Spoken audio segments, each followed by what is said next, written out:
भूल कर भी स्वप्न में जो पति की निंदा नहीं करती, पति का अपयश नहीं करती, पति के नाम को लजाती नहीं, वही सहधर्मिणी है। आजकल की कुछ, सब नहीं, असंस्कारी कुछ ऐसी देवियां हैं, उनसे तो भगवान ही बचाएं। जैसे विदेश में हाल है ना, विदेश में लंदन जहां हम गए थे, वहां पर यह गिनती करनी पड़ती है कि ये कौन से नंबर के पापा जी हैं। हाँ, आज लंदन से भी बच्चे आए हैं, और उसे तो इतनी हिंदी आती नहीं है, बच्ची को आती है हिंदी, नहीं आती, लिटिल लिटिल आती है, थोड़ा थोड़ा। या how are you? I am fine. I cannot speak in English, but I understand your feelings.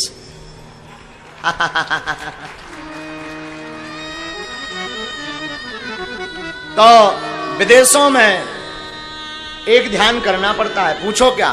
विदेशों में पुत्र, जैसे यहां पर छोटे में पुत्र को सिखाना पड़ता कि तुम्हारे पिताजी का नाम ये है, विदेश में ये बात सिखानी पड़ती कि तुम्हारे पिताजी कौन से नंबर के।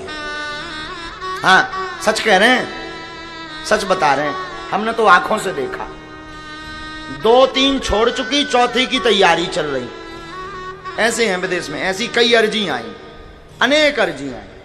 हाँ, 3-3, 4-4। राम बचावे, ऐसे कल्चर से तो भगवान बचावे। हमारा भारत इसीलिए महान है, एक बार परिणय सूत्र में बंध गए तो हमारा भारत इसलिए महान है कि एक जन्म नहीं, यहां तो 7 जन्म की चर्चा होती है। यहाँ की माताएं तो गाती हैं, जन्म जन्म का साथ हो हमारा तुम्हारा। हाँ, 7 जन्म की चर्चा करती। और धन्य है भारत की नारियां। लोग कहते हैं, संसद में हम जब गए हैं, पार्लियामेंट में लंदन की, हमने यही तो बात बोली। विदेश के लोग कहते हैं कि नारियों को कदम से कदम मिला करके ले चलो, विदेश के लोग ये मांग कर रहे हैं। लेकिन हमारा भारत उससे आगे है। हमारा भारत कह रहा, यत्र नार्यस्तु पूज्यन्ते रमन्ते तत्र देवता। हमारा भारत इसलिए महान है कि यहां नारियों को कदम से कदम नहीं, एक कदम आगे की बात करते हैं। भारत में एक कदम आगे लेकर चलो।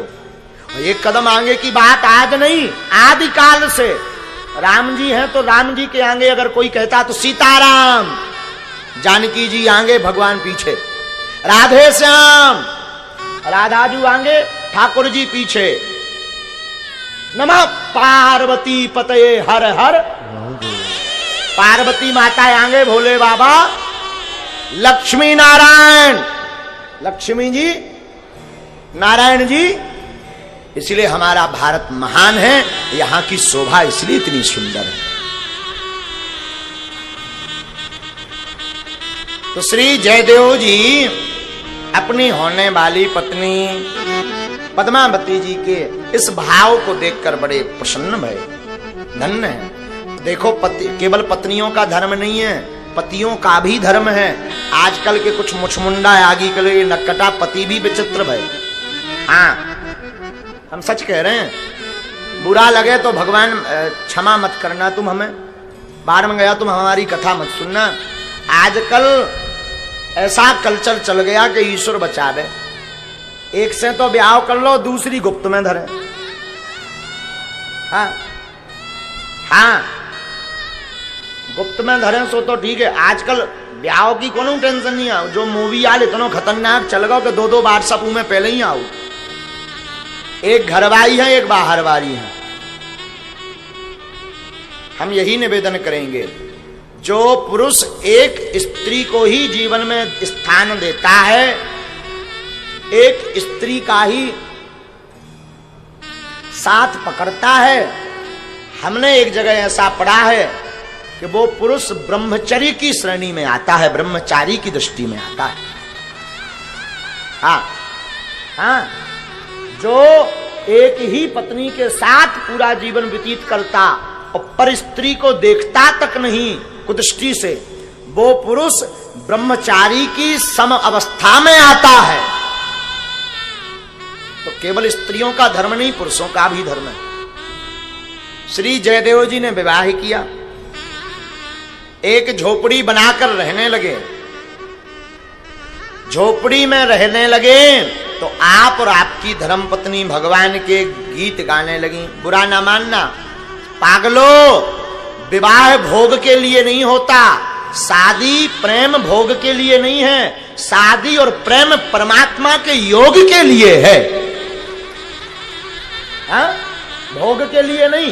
तो तुम्हारी शादी भई सो फुर्र गए ऊटी शिमला, शादी भई सो तुम भग गए आगे को लोगों कनाडा न जाने कहां। घूमना फिरना बुरा नहीं है, शादी भोग की वस्तु नहीं है, स्त्री भोग की वस्तु नहीं है। शादी इसलिए की जाती है कि पति और पत्नी दोनों मिलकर के सत्संग करके परमात्मा को पा सकें, क्योंकि सत्संग अकेले में नहीं हो सकता, दोनों की जरूरत है। बोलो सीताराम।